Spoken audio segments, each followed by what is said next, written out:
Jip, jip, ich lass mich heute Abend blicken. Ich komm gut geschmückt in den Laden geritten. Alle tanzen, die Damen sind echt entzückend. Ganzes Backblech voller Sahne. Merry Vlogmas! Happy 21st day of Vlogmas. Welcome to my channel, or welcome back if you're a loyal subscriber. I'm Carrie, the nosy housefrau. And did you know, footnote, as an aside, you can take old music, sheet music, old piano covers or sheet music, and take the covers and frame them and make beautiful art. There you go, a little random tip from a housefrau to you at the holidays. Today, I'm so late making my vlog. It's still about 10:30 at night.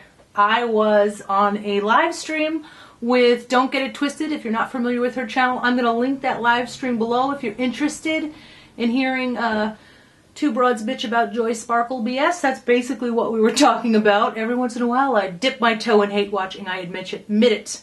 But I just visit there, I don't live there, I promise. So I wanted to talk today about a little bit about my brother Phil.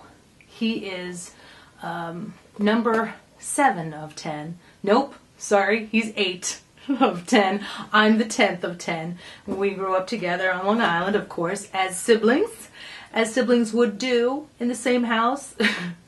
And you could say he was a fresher egg than I was, because he's a lot smarter, and he's actually Dr. Phil Mills at this point. And when we were kids, I have to preface this story with a story about us when we were kids. I used to do sign language with the lady next door. There was a deaf woman who was a ward of the state, you could say, and the woman next door used to watch these kinds of people, take them into her home.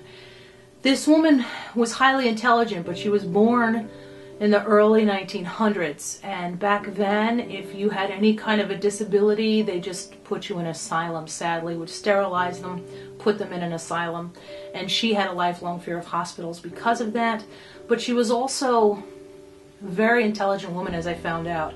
I learned to finger spell because of her, and when she got sick and went into the hospital, I was about 15, and I would walk to visit her because I knew that she was terrified, and the staff couldn't communicate with her, so I taught the nurses how to do sign language so that, you know, if she asked for water or anything that she needed, they could finger spell. And the doctors there were eager to learn that as well. And that's when I realized smart people ask a lot of questions, and that's okay. That's probably why I'm not that smart. But anyway, kidding, of course.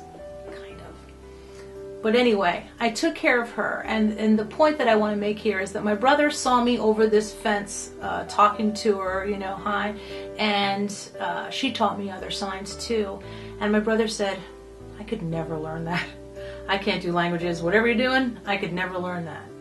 Well, many years later, when Phil was a married man, he was going into his daughter's room, and that is when he realized she couldn't hear him after a series of events that I'm not going to give away because it's coming up in what I'm talking about. He realized his daughter was profoundly deaf, had her tested, and it was confirmed as a baby that his daughter had no hearing. My brother not only did the thing he said he could never do, but he became a doctor of deaf education. And his thesis was meant to share his knowledge of raising a deaf child. I read it cover to cover, and I said, you've got to make this a book, which, I mean, obviously it's a book, that's how you get your doctorate, but I said, please publish this as a book. You know, there was a lot of technical stuff in it, but the story itself, I love.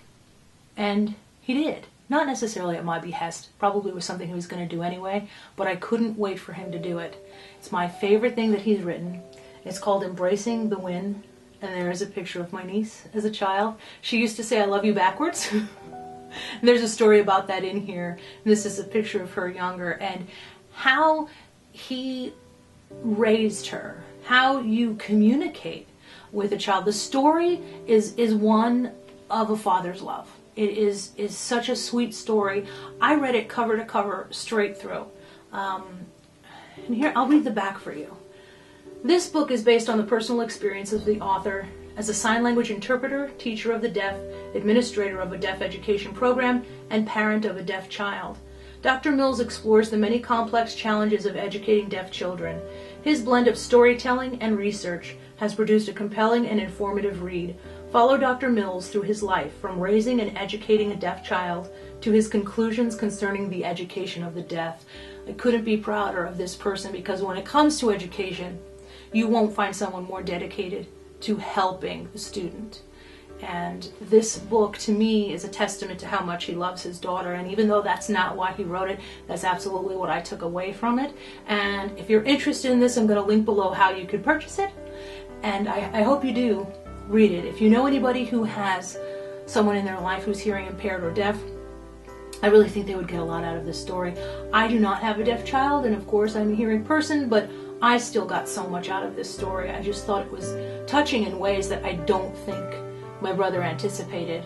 And sometimes they say the best things we write are when we write what we know, when we write about ourselves.